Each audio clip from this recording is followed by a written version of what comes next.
Hello et bienvenue dans une nouvelle vidéo. Aujourd'hui, je vais me maquiller avec vous. Plus précisément, je vais me maquiller en utilisant des produits un petit peu oubliés de ma collection. Alors, la plupart des produits sont oubliés dans ma collection parce que j'ai beaucoup de make-up et que j'ai un seul visage. Donc, forcément, il y a plein de produits que j'ai pas utilisés depuis longtemps.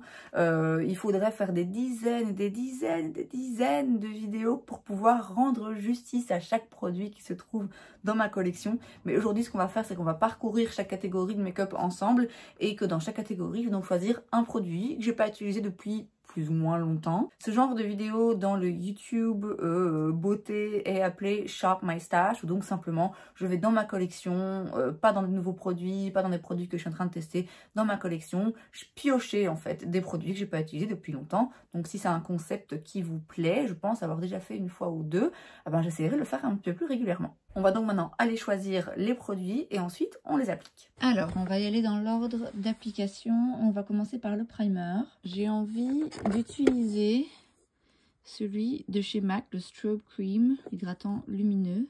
Je sais pas si c'est une bonne idée, hein, parce que là-dedans, il y a des trucs qui sont clairement plus très bons. Mais écoutez, on va prendre un risque et je vais utiliser celui-ci aujourd'hui. Pour les fonds de teint, j'ai l'impression que ça fait longtemps que je n'ai pas utilisé celui de chez Laura Mercier.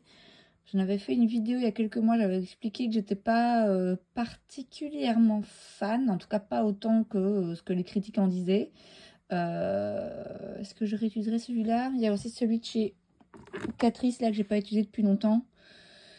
Non, je pense que celui-ci risque d'être plus foncé. Le Laura Mercier, je sais que c'est ma teinte, donc je vais utiliser celui de chez Laura Mercier. En anti-cerne, ça fait longtemps que j'ai pas utilisé celui de chez Huda Beauty.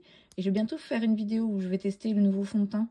Donc sûrement que j'en profiterai pour aussi utiliser l'anti-cerne. Donc ça pourra me rafraîchir la mémoire. Alors en poudre, j'ai très envie d'utiliser la RCMA.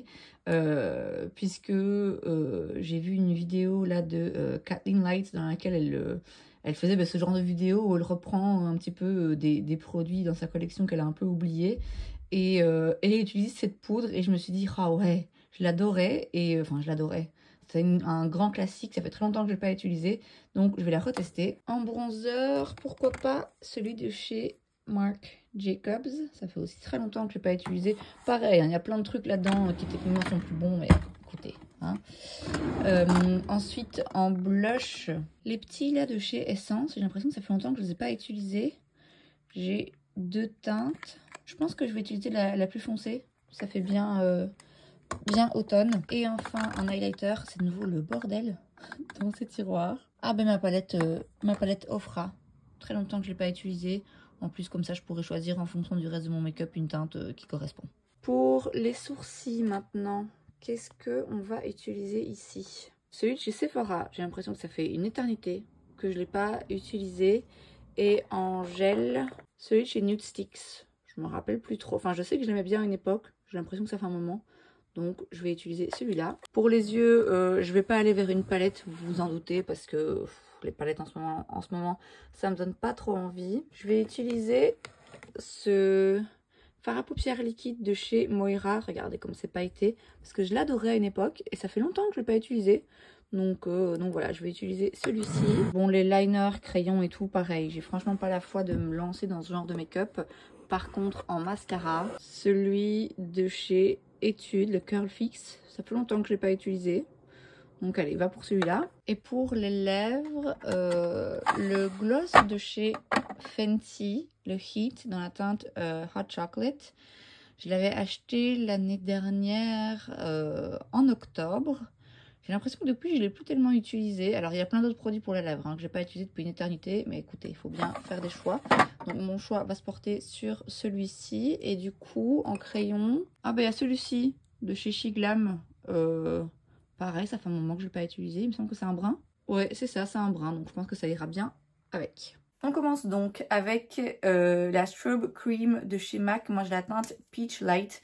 Je vous dis, elle n'est pas récente, non dans ma collection. Peu de choses sont très récentes dans ma collection parce que j'aime bien accumuler et j'ai du mal à me débarrasser du make-up. Mais écoutez, elle a ni une odeur ni une texture bizarre. Donc on va y aller. J'ai ma crème solaire en dessous Et donc ici c'est une crème hydratante. Et c'est un peu lumineux. C'est pas exagérément lumineux non plus. On n'est pas à un stade de brillance de chez Charlotte Tilbury. Mais ça laisse un fini légèrement lumineux à la peau et bien hydraté. En fond de teint, j'ai choisi le Laura Mercier. Alors, il y en a d'autres que franchement, j'ai pas utilisé depuis un moment, mais ça nécessiterait de faire des petits mélanges au niveau de la teinte. Or, celui-ci, je pense que la teinte me correspond. Je l'ai quand même utilisé il y a quelques mois pour en faire une vidéo, donc c'est pas non plus comme si ça faisait des années qu'il traînait. En même temps, quand ça fait des années qu'il traîne, faut peut-être les jeter. Donc, c'est le Laura Mercier, c'est le Real Flawless.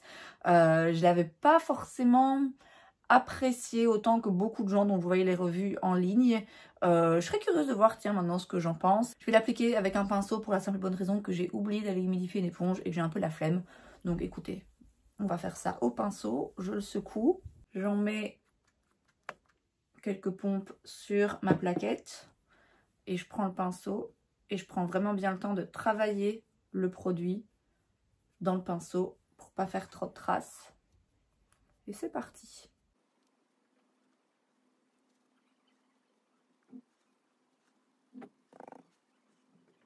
Je me rappelle cette sensation de produit très, très fin, mais un peu huileux quand on l'applique. Je sais pas pourquoi, ça me donne vraiment l'impression d'étaler un peu de l'huile.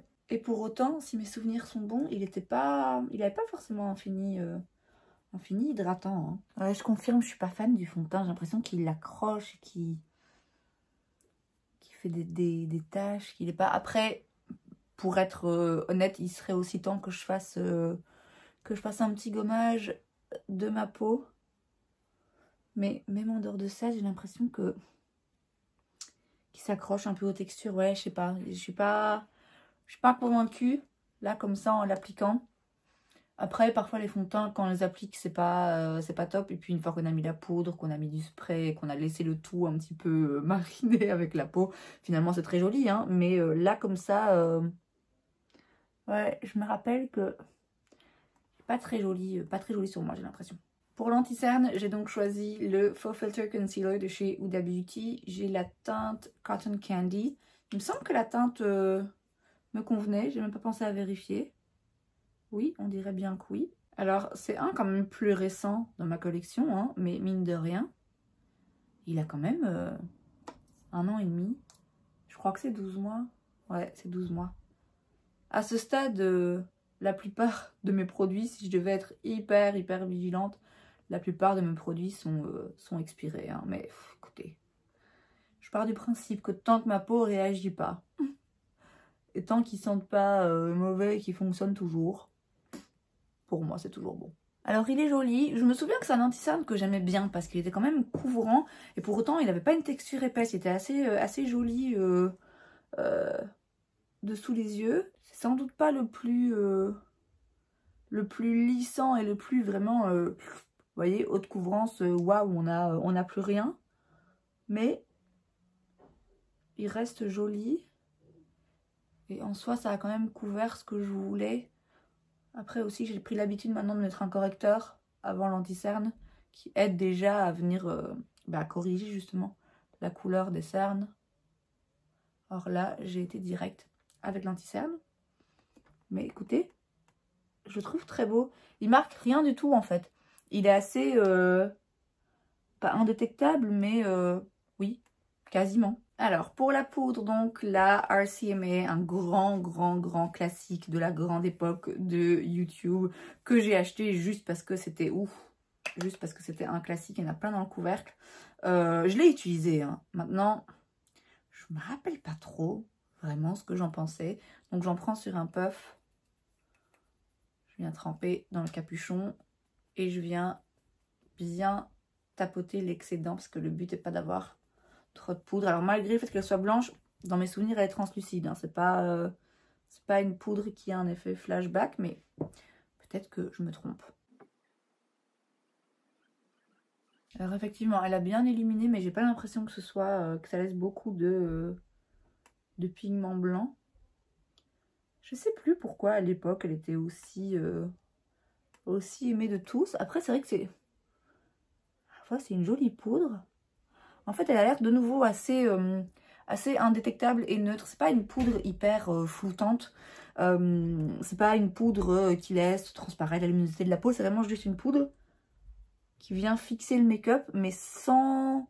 En tout cas, là, comme ça, en première application, j'ai l'impression que ça n'altère pas du tout le résultat. En fait, juste ça fixe et ça fait ce que ça doit faire. Est-ce que c'est assez lumineux, là, ou pas? Peut-être mieux comme ça. En tout cas, moi, je vois, je vois plus clair comme ça. Je vais juste prendre un pinceau comme ça et aller dans le capuchon en tapotant bien l'excédent. Juste vite fait sur la zone T. Et à l'endroit où je sais que je vais utiliser les produits de poudre pour éviter qu'ils accrochent au fond de teint. Les produits poudre, justement, tout d'abord le bronzer, c'est celui chez Marc Jacobs, c'est le Omega Bronze dans la teinte 102 Tantric. Alors celui-là aussi, hein, il est vieux, la marque n'existe même plus, c'est vous dire, ouf, j'avais oublié que c'était aussi, aussi poudreux. J'utilise un pinceau de chez Spectrum, c'est le A05 et c'est parti.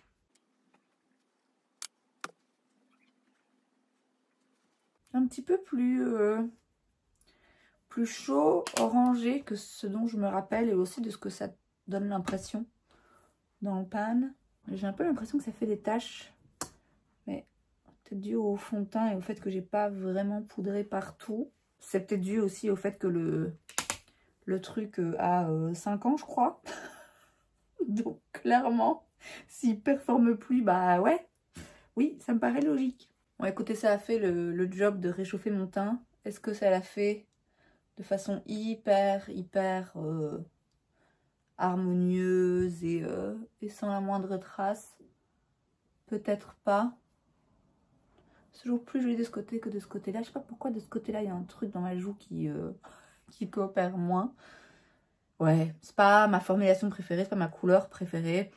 Je le garde hein, parce que vous savez que j'aime me garder les choses, mais il était sorti de ma collection à un moment donné parce que je me rendais bien compte que je l'utilisais plus et je pense que je l'utilise plus parce que j'ai mieux, tout simplement. En blush, j'ai pris un de chez Essence. Ils sont vraiment très bien ces blushs, mais c'est vrai que je pense jamais à les utiliser.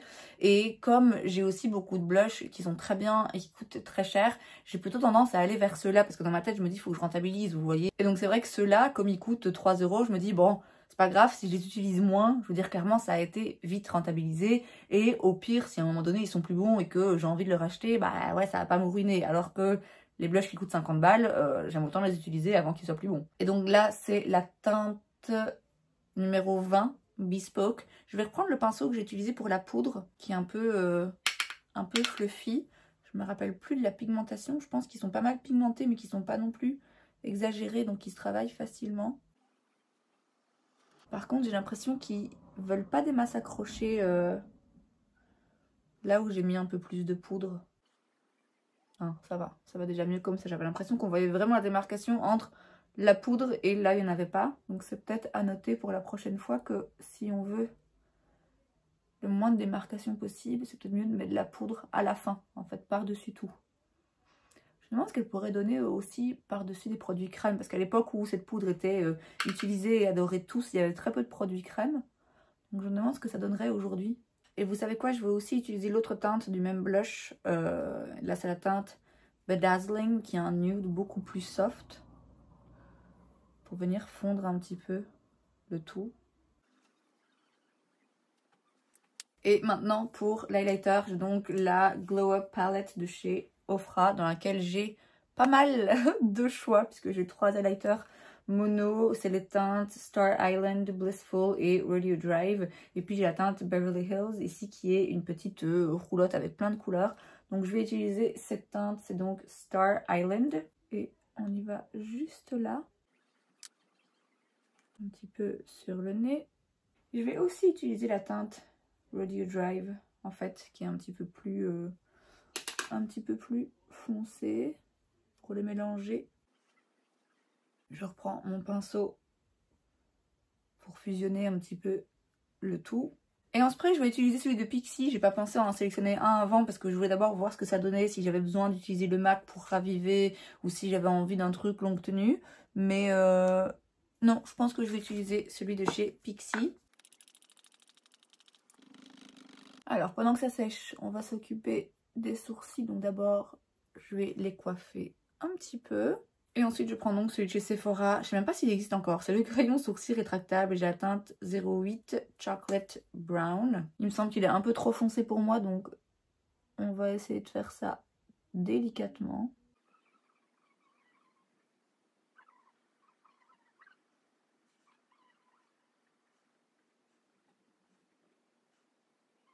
Ouais, trop foncé et alors pas le bon sous-ton non plus. C'est pour ça que j'utilise pas trop. Et alors, faut qu'on m'explique le but de ce genre de petite brosse là. Ça ne sert à rien. Donc, je reprends mon petit goupillon. Et maintenant, pour le gel à sourcils, je prends donc celui de chez Nude Sticks. J'ai pas l'impression qu'il en reste beaucoup.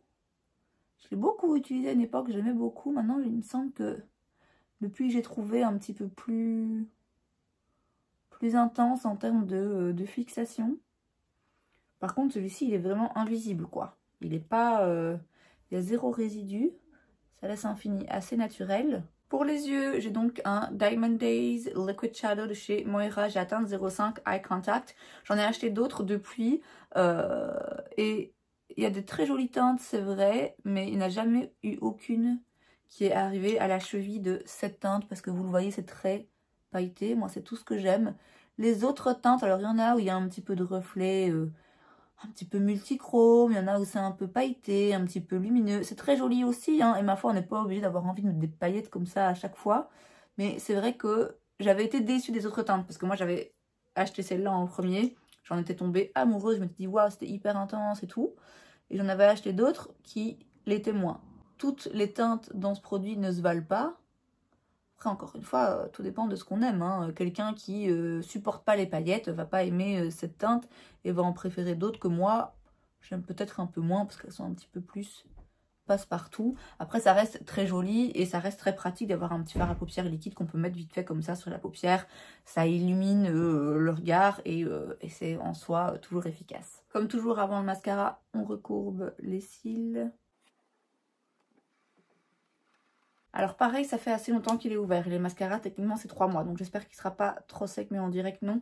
La brosse, elle avait deux côtés différents. Un côté plus plat et un côté plus aplati. Ça n'a aucun sens ce que je viens de dire. Bref, elle avait deux côtés différents. Dans mes souvenirs, il était quand même assez discret. Et j'avais jamais trouvé la façon de l'utiliser en fonction des deux côtés de la brosse qui me convenait le mieux. Mais c'était pas non plus un mauvais mascara. Il faut que je fasse un tri, hein. Globalement il faut que je fasse un tri dans tout mon make-up. Il y a pas mal de choses qui vont dégager, mais j'attends que la fin de l'année approche pour pouvoir faire les vidéos récap du meilleur, du pire et tout avant de jeter pas mal de choses, jeter des choses qui sont plus bonnes et donner des choses que j'ai testées en 2024 et que j'ai pas du tout aimé et qui prennent la place dans ma collection alors que je sais très bien que je vais pas m'en servir à part pour vous les montrer dans une vidéo justement avec le pire de 2024. Ça je le ferai en décembre, hein, comme à chaque fois à la fin de l'année, mais on y sera vite. J'ai l'impression que j'en mets partout, j'arrive pas à utiliser la brosse sans en mettre partout. Là c'est quand même très très discret, hein. Les taches sur la paupière non, mais sur les cils, ouais, c'est quand même un peu trop discret et naturel à mon goût. Après je rappelle, ce mascara est ouvert depuis plus de 3 mois, donc la formule a forcément changé et séché. Donc là, clairement, c'est la dernière fois que je l'utilise. Bon, je vais essayer d'en rajouter un peu et je vous retrouve après. Bon, je peux pas dire que le résultat soit dingue, mais ça fait l'affaire. Ensuite, pour les lèvres, je commence avec le crayon de chez Shiglam. C'est le So 90s Lip Liner. Il n'y a pas de teinte parce que je pense qu'il n'y en a qu'une. C'est la teinte So 90s. Non, c'est trop rien. Il s'estompe très facilement. Bon, idéalement, il faudrait prendre un pinceau pour faire ça correctement, mais de nouveau un peu la flemme.